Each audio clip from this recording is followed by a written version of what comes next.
همینجا رو برای زندگی انتخاب کردیم. شرمندتم، اینجا جایی برای کله شخمی ها نداریم. بله. کاری از دست شما انسانا بر نمیاد. به زودی امپراتور دستور فعال کردن بمب هیدروژنی رو میده و این یعنی نابودی شما. چیتا؟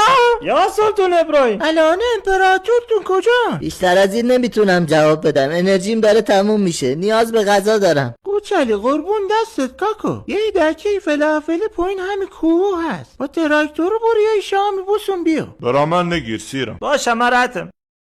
کاش بگم یه چی برا منم بیاره تحبندی کنم نه؟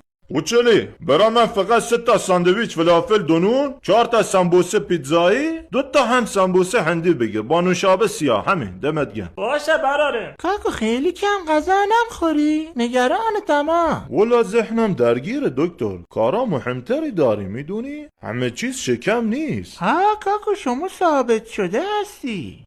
نگاه کله ای ناموسم شبیه تخمامه.